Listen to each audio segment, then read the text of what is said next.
हाँ जी, नमस्कार जी। मैं राजीव बेनीवाल, गांव खेड़ी में 24 से। आपका परिचय सर? डॉक्टर शमशेर सिंह लगातार इस आंदोलन में, इस आंदोलन के नेतृत्व पर और सरकार के पैतरों पर यहाँ नज़र रख रहे हैं। अच्छा। और अभी विधानसभा सत्र 5 तारीख से चल रहा है।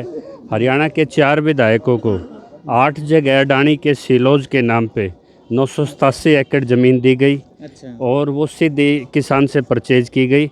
15 लाख, 18 लाख, 26 लाख की ट्यून से की गई। और उसकी कंपनी को सीएलओ तब दिए गए जब 2017 में एक बार उनके सीएलओ रिजेक्ट हो चुके थे। और उसको एपी एग्रीकल्चर प्रोड्यूस एससीजेड के नाम से उन्होंने फाइल लगाई। अब उनका ऑफिशियल दावा है कि वो पीपीपी प्रोजेक्ट से उन्होंने ये पास कराए हैं, लेकिन किसी किसान के किसी कंपनी से कोलैबोरेट नहीं है। अब ये सवाल ये उठता है कि भूमि अधिग्रहण के जब कानून है 4 गुना मुआवजे के, रिहेबिलिटेशन के, और जब देश की सबसे बड़ी पार्लियामेंट ने कानून बनाया हुआ है, एमिनेंट डोमेन का एक कंसेप्ट देश में काम करता है, पूरे विश्व में काम करता है कि पब्लिक पर्पज़ के लिए कब कोई ज़मीन ली जाए तो कंपनसेशन का क्या प्रोसीजर हो, उसका प्रोसीजर ले डाउन है। उस कानून को जहां आज कॉन्स्टिट्यूशनल बेंच में होल्ड करा के हरियाणा को 987 एकड़ का नुकसान हुआ। 127 जगह पंजाब में, मोगा में नुकसान हुआ।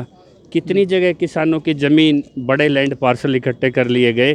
तो स्टोरेज के लिए उनकी क्या मेरिट देखी उन्होंने। आज स्टोरेज पे 1 क्विंटल पे एनुअल जो खर्चा है वो आपका ये लगाओ, उसकी छोटी यूनिट भी हम देखें तो 12 रुपये आपका इसमें 44 पैसे खर्च आता है, और उसको दिया गया 22 रुपये और 78 पैसे में। अच्छा। तो डबल रेट में उसको रेंटल पे किया जाता है। और एफसीआई खुद भी स्टोरेज करती है, यानी कि डबल एक्सपेंसेस बियर करती है। और जो 10-12% से ज़्यादा वहाँ फसलें नहीं रखी जाती। तो उसमें कांग्रेस के सीएम भी शामिल हैं। तो क्यों जो कांग्रेस आज किसानों के साथ आज वो रैलियां करते घूम रहे हैं, कहीं राहुल गांधी, प्रियंका गांधी, अरविंद केजरीवाल भी, तो सेंटीमेंट्स के साथ किसान की वोट बैंक, अपनी ज़मीन जो राजनेता तलाश कर रहे हैं। आज 4 विधायकों को आपके सफ़ीदों के, आपके नौलथा के, आपके ये अपना बड़ौदा के और हुड्डा साहब को ये सवाल जा चुके हैं। महम के विधायक को भी ये सवाल विधानसभा में जा चुका है। तो इस पे देखते हैं, जो किसान हितैषी का दावा करते हैं, सरकार का विश्वास प्रस्ताव वो तो बाद में देखा जाएगा। एपीएमसी मंडी में एमएसपी कानून के पक्ष में कितने हमारे चुने हुए आदमी खड़े होते हैं। ज़मीनों की कुड़की पंजाब की तर्ज पे कानून बना के रोकी जाए, उसमें कितने विधायक खड़े होते हैं, देखने वाली बात है। अडानी को जो आज ये बड़े पार्सल उन्होंने इकट्ठे कर लिए, लेकिन बोर्ड एफसीआई के वहाँ पे, वो उनकी मजबूरी है।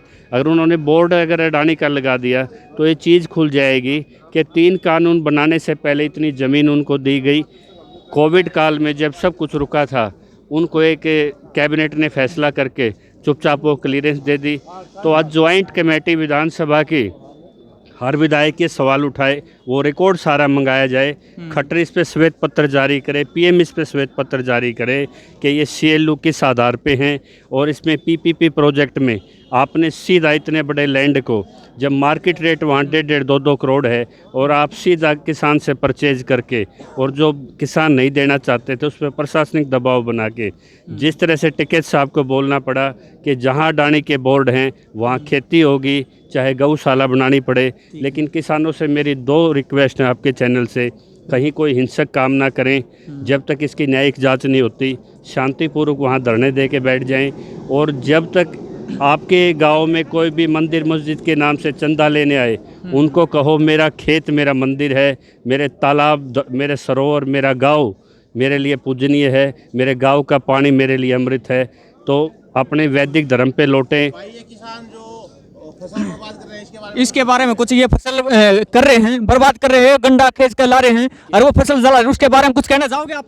ये जिस तरह से इंटरनेट बंद करके, और जिस तरह से आज तक ने लगातार 3 घंटे राकेश टिकैत को प्रमोट किया गया था, खेती गांव में जो गरीब आदमी है, मजदूर भी तो आपके साथ जुड़े हैं, वो खेती मजदूरों को दे दीजिए।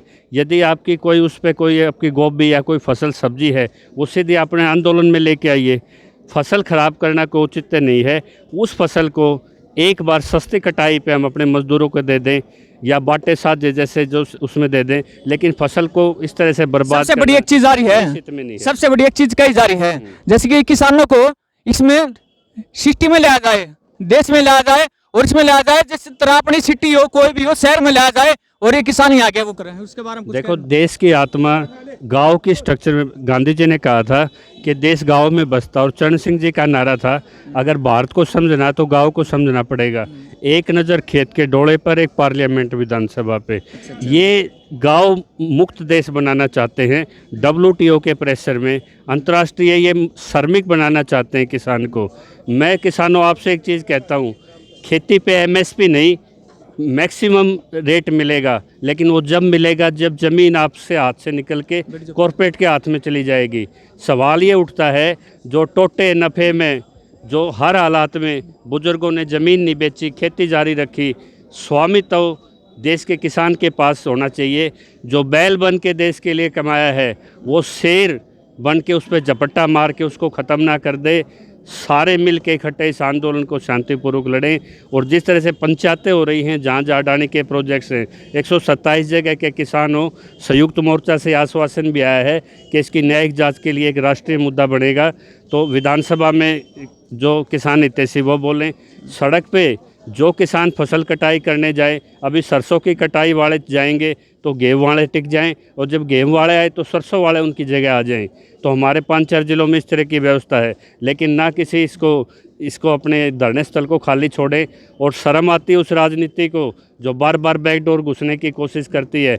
जो राजनेता राजनीतिक घरानों से 3-3 पीढ़ियों से हैं, चाहे वो आपकी कांग्रेस हो, चाहे वो चौटाला परिवार हो, वो नेतृत्व यहाँ आके क्यों नहीं दिखाते? आंदोलन में तो कुछ कमी आई है जो आप बता रहे हो। ये जो आंदोलन हो रहा है इसमें कोई कमी तो नहीं आई है?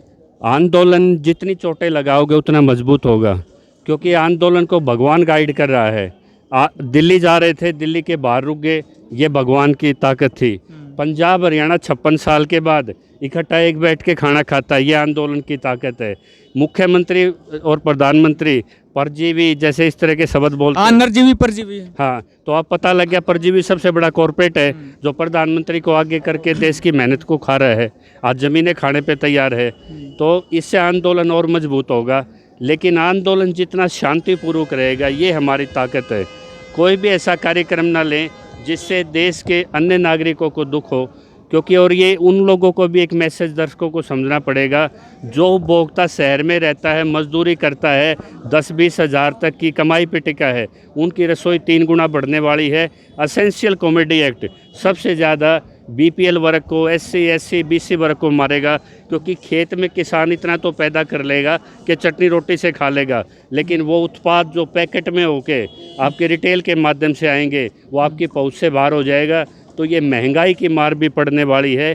ये राष्ट्र विरोधी कानून हैं, सरकार को लेने पड़ेंगे, चाहे वेस्ट बंगाल और 5 स्टेटों के चुनाव में हार के लेने पड़े। अभी वेस्ट बंगाल में चुनाव होने जा रहे हैं, उसके बारे में क्या कहोगे? वो तो पहले से स्थिति स्पष्ट है। जब 2 जिलों से आगे ना अमित शाह आज तक कोई मीटिंग कर पाया, ना प्रधानमंत्री मीटिंग कर पाया।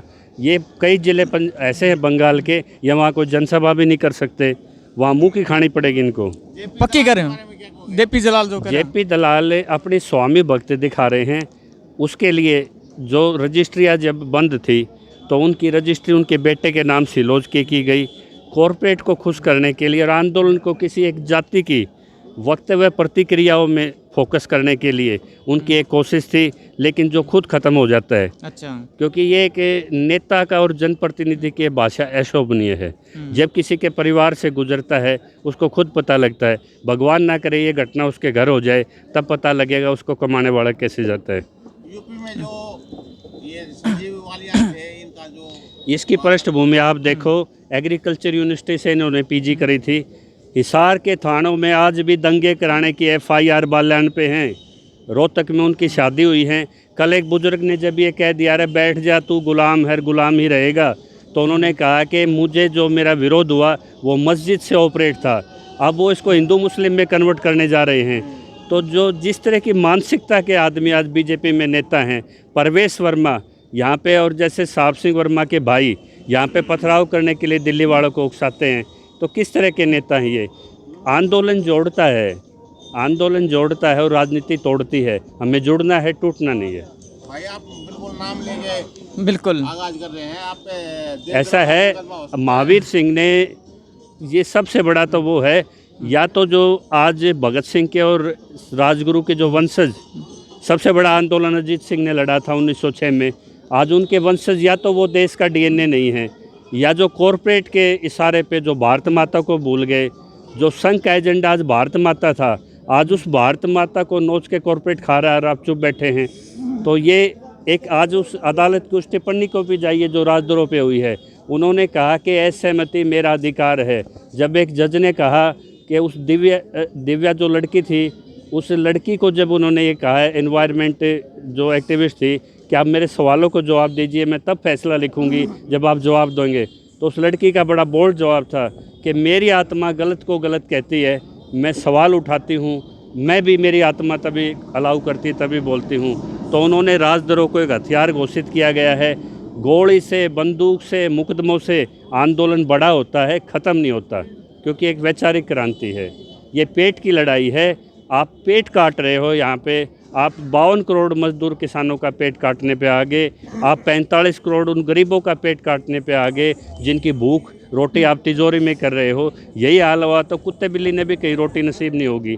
जिस तरह से धरनों पे ये खाना लंगर चल रहा है, ये वो ताकत है किसान की कि ये अपनी खेती उपजाते थे। और एमएसपी कानून हमारी पहली मांग है, क्योंकि देश में जब 23 फसलें लिस्टेड इस पे बिकेंगी समर्थन मूल्य पे, तो अपने आप रास्ता बन जाएगा। लेकिन सरकार तो कह रही है ना एमएसपी थी, एमएसपी रहेगी, तो वो 6% से ज़्यादा ना मिली, ना मिलेगी। अच्छा, सबसे बड़ी यही मांग है कि जब कानून बनता है, जैसे शिक्षा का अधिकार बना था, 8वीं तक के बच्चे को फेल होने के बाद भी पढ़ाया जाता है, खाना दिया जाता है। जिस दिन कानून बन गया उस दिन आपकी फसल पे राइडर लगने बंद हो जाएंगे।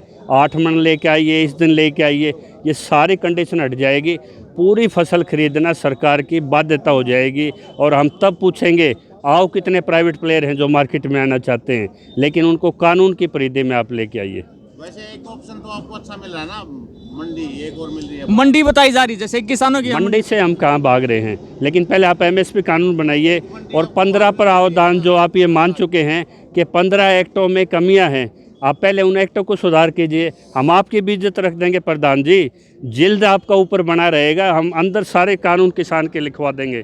लेकिन पहले एमएसपी पे घोषणा हो, और पहले जो हमारे 254 किसानों की शहादत हुई है, पहले सम्मान के साथ उनको शहीद का दर्जा दीजिए।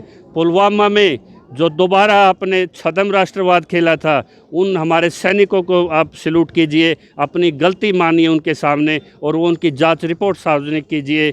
क्योंकि ना आप राष्ट्रवादी हो, ना आप राष्ट्रभगत हो, और जो राष्ट्रभगत आज सड़कों पे 254 किसान मर रहे हैं, जब तक आप उनको नमन नहीं करते, किसान के मुकदमे वापस नहीं लेते, किसान का सम्मान नहीं करते, तब तक आप थकाओ भगाओ की नीति को किसान समझ रहा है।